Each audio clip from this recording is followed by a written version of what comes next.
Hi, I'm Dee Cross of Crossworks, and today my guest is Donna Wecker. And Donna is the general manager and co-owner with her husband Dan of the Elkridge Furnace Inn, and that's in Elkridge, Maryland, surprisingly enough. We met at the Bridgerton Tea experience, and it was a wonderful experience that I wrote about and gave a review of on my webpage. So first of all, I want to say welcome, Donna. I'd like to learn Thank you something so much. about you. What I want to ask is, were you raised in the Baltimore, Washington area?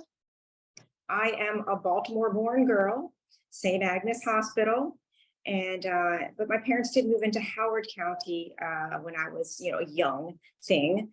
So that's kind of where I grew up. But my roots are definitely in Baltimore. I remember as a child saving the full-size pictures of the Orioles players that were in the comics section of the newspaper, and that was a weekly thing I got all excited about, and attending Colts games with my dad wrapped up in wool blankets. So my roots go deep and wide. They do.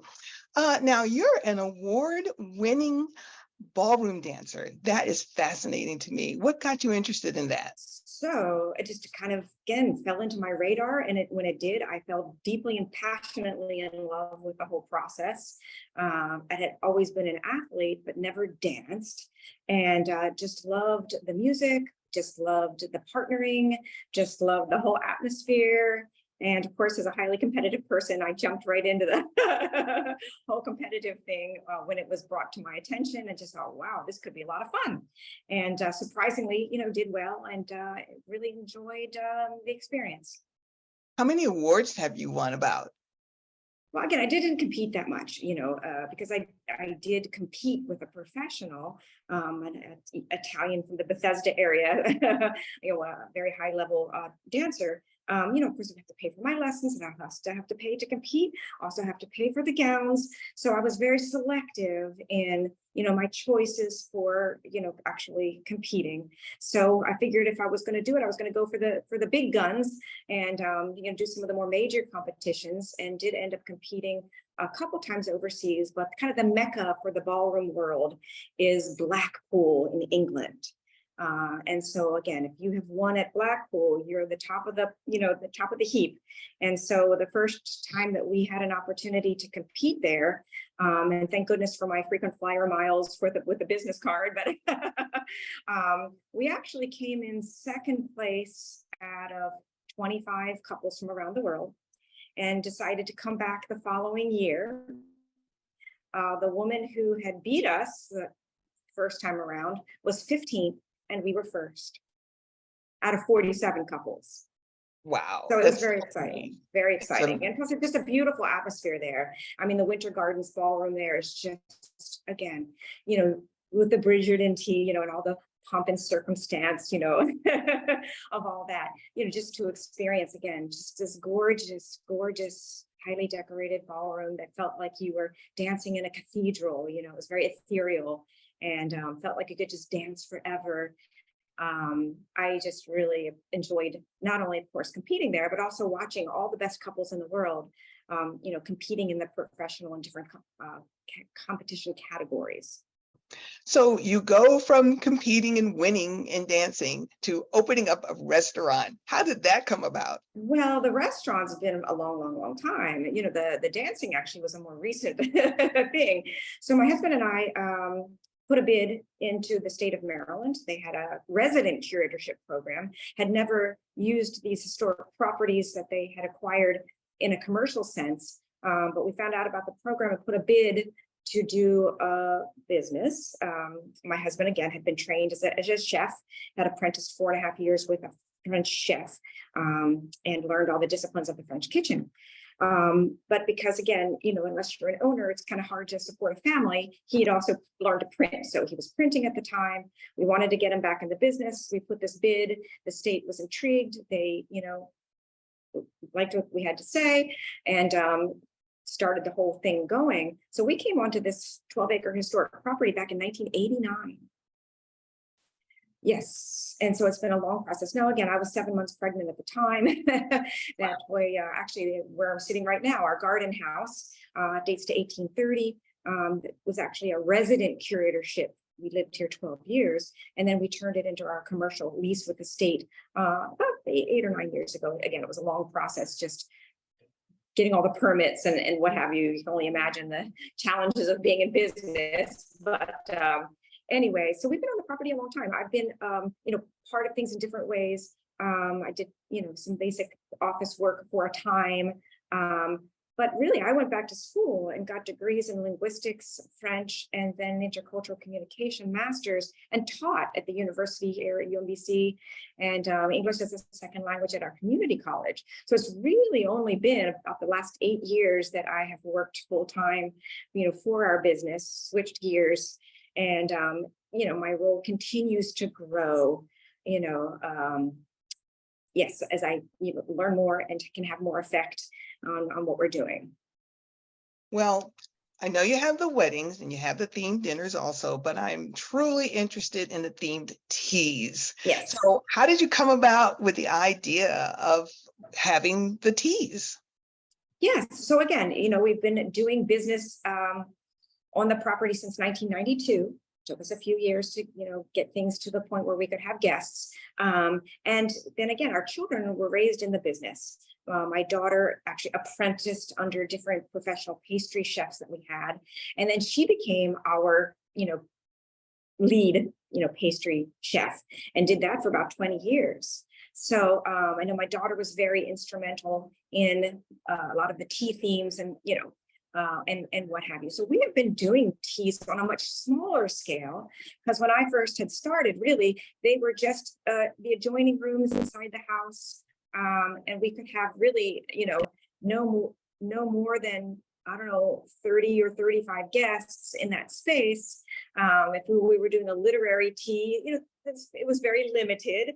You kind of have to stand between the two rooms and, do your little song and dance. But again, people certainly appreciated the good food and, our different efforts. Really, I've helped to expand, the marketing and such, and of course the space. So we've really grown. Our teas at this point, again, we've been selling them out at, 80, 85 or more with people saying, why can't I get a ticket?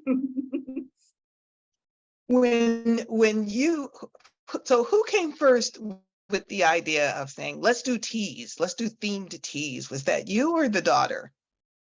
Well, my daughter was instrumental in a lot of those themes, but it was actually one of our sales people very, very early on who mentioned the possibility, and we ran with it. Are all the themes based on books, all the teas based on books? I noticed, of course, we went to Bridgerton, and right. I know you've had other things, but are they all based on different books? No, they're not all literary. We do a lot of course, cultural themes, because again, to me, it's very intriguing, just the different tea customs and types of teas around the world.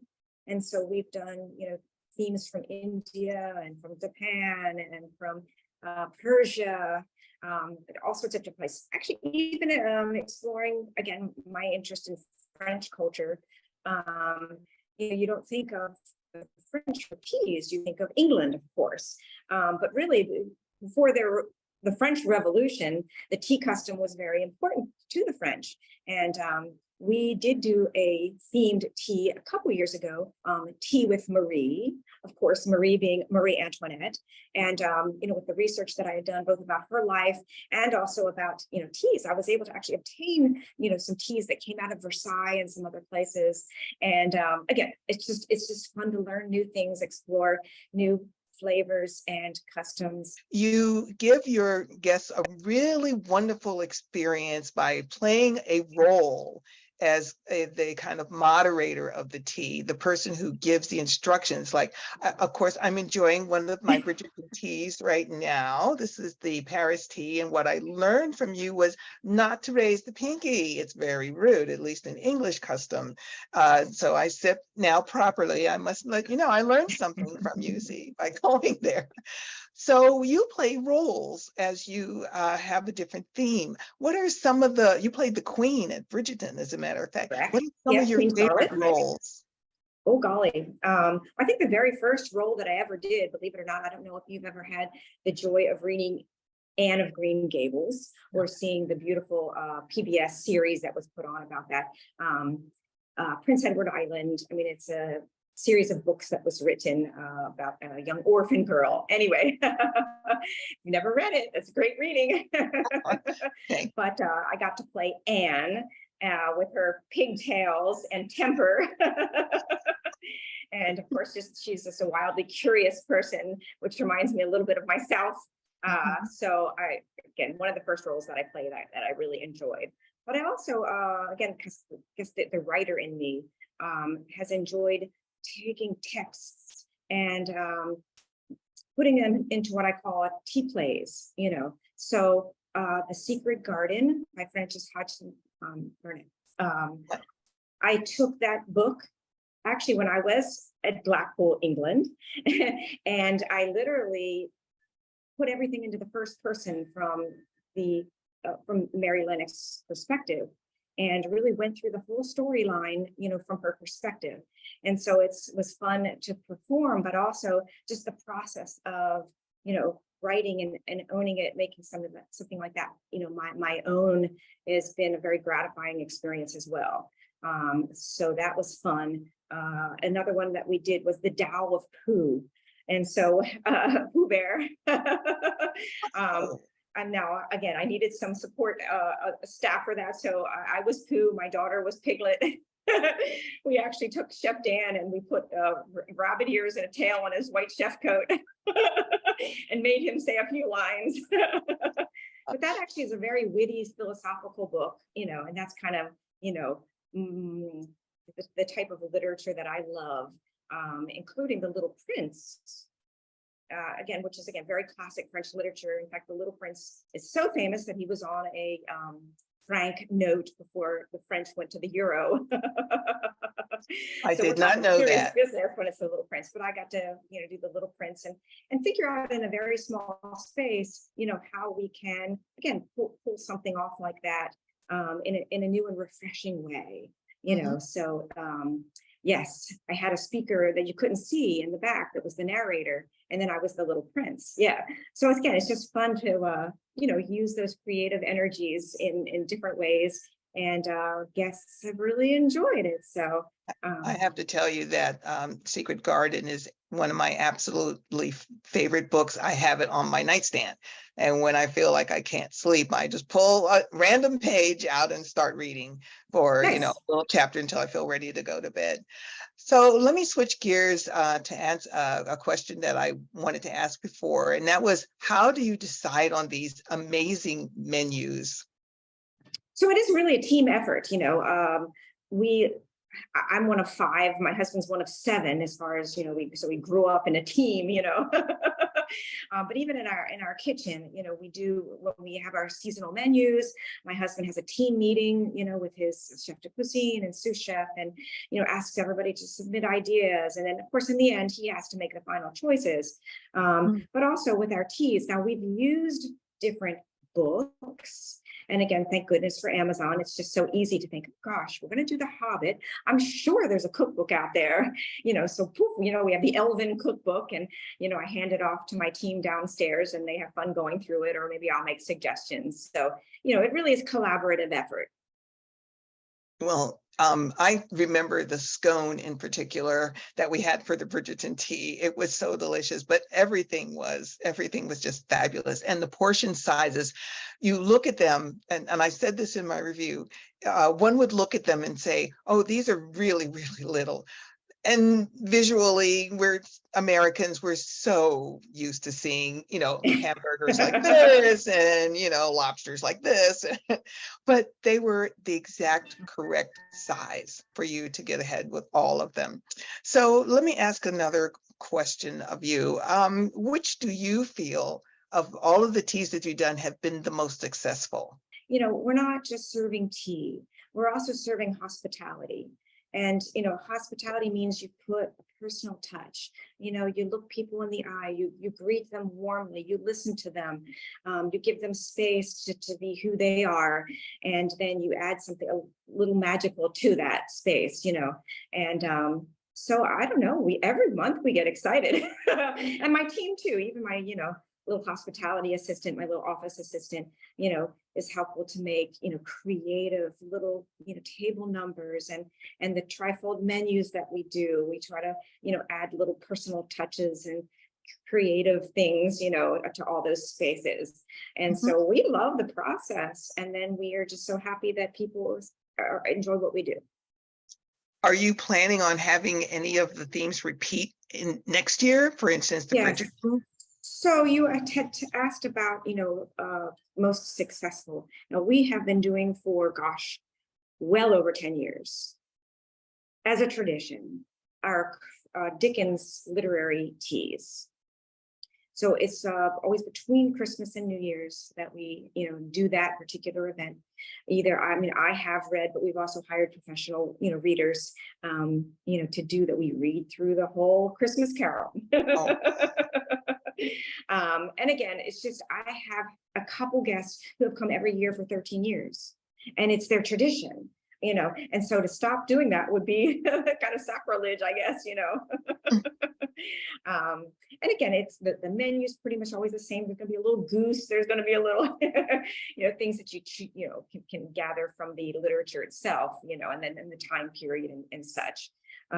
So yeah, we do repeat some of our themes, and some of them a little religiously. Our I Love Paris tea is always the one we do in February because it's close to Valentine's Day. And of course, Paris is this city of light and love, and and people just enjoy, so we change things over to look kind of more like a French bistro.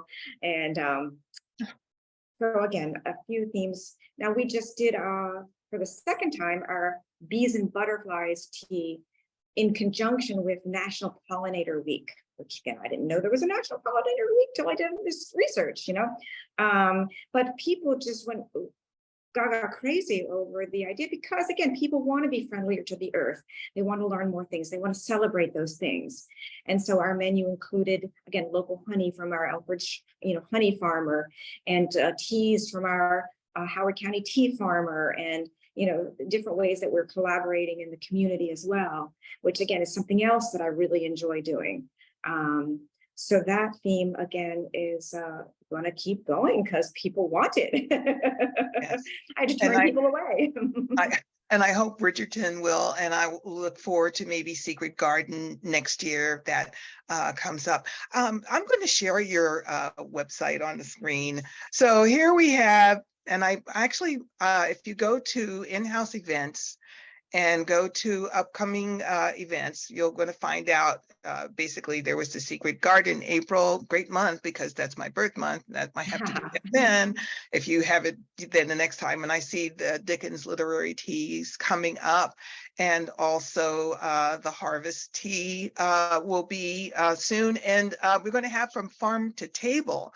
And folks, if you're interested in seeing these things, I like the literary tea menu. I love all the menus. What can I say? But find out what's coming on and look and see what's happening in November when they have the Hobbit literary tea. Oh, yeah, I got to change that sheet because we do have a menu now for that as well. So, okay.